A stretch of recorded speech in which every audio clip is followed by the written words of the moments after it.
It is time to call out everyone who is afraid to be woo-woo. Is that you? Hi, I'm Lori Jonas, and I write a blog called Living Marvelously, where I inspire and motivate women in midlife to dream big and make this part of their life fun and fulfilling. And I do that through self-care, personal development, and spirituality. Do you get uncomfortable when someone talks to you about God or affirmations or creating your life with your thoughts? Are you secretly thinking this person is too woo-woo for you? I mean, come on, where's the science behind it? But maybe on the other hand, you're thinking, what if this actually works? Or it does interest me, but who am I going to talk to about it? They will think I'm crazy.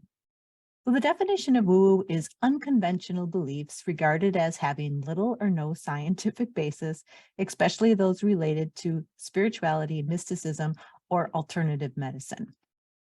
I've been writing about spirituality and the law of attraction for 3 years now, and 4 years now. And when I started, I was a little afraid too. What were people going to think of me? How can I explain it without scaring people off? My solution to that problem is to do it anyway and not call it woo-woo. The law of attraction and thoughts becoming things have been proven that it works through our own experiences. So even if other people might call it unconventional, it's really just experiencing life.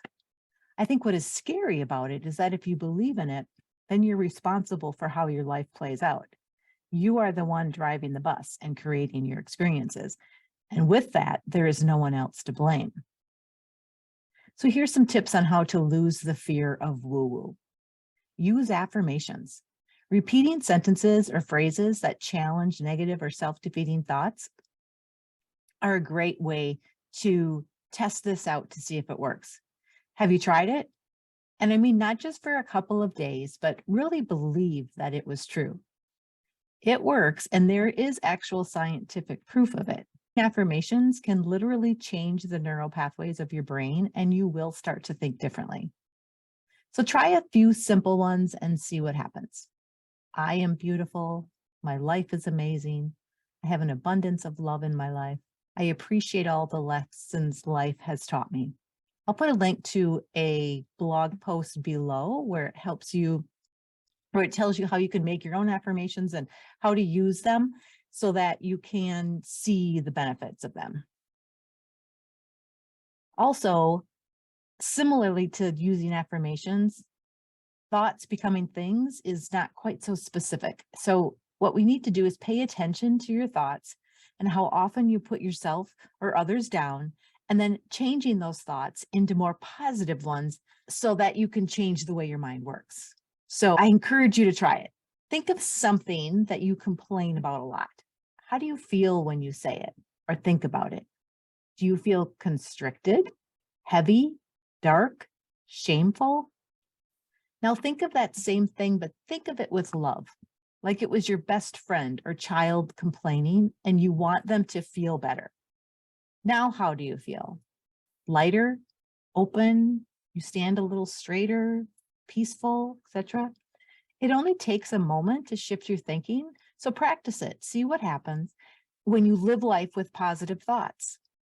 The things part is a little more tricky, but when you think about it, it has to be true. Everything in your world had to start from someone's imagination. The material things you have come first from a thought that you wanted it and you believed you could have it. If there's something in your life that you don't want, how much attention are you giving it? Is it time to dismantle that thought and maybe create a new one? Just imagine what we could do if everyone did this. A collective of positive thoughts could produce a beautiful world of love and peace. Quote, peace begins with your heart, grows in your mind, and manifests through your will and spreads through your action. And Pariah. So another way to lose the woo, or to stop being afraid of being woo-woo, is through infinite possibilities from the universe. And this one is a little more difficult to prove, but if you pay attention, you may have already felt and experienced it. It makes sense that our lives and what we can see in front of us are limited, but we all have dreams and desires of things and experiences that are outside of what our brains can help us achieve. We just don't know how to do everything. And that is where the universe or God or spirit comes in. Think about a time you wanted something and thought about it a lot. Did weird things start happening that made it appear? Maybe not in a straight line, but you met someone or took a wrong turn and discovered something new, or a friend suddenly had what you wanted, or a book fell off a shelf that was exactly what you needed, or you had a thought in the shower that told you what to do. It can be called intuition, hunches, instincts, or gut feelings. But the key is that it started from your thought and your belief, and then you were provided guidance.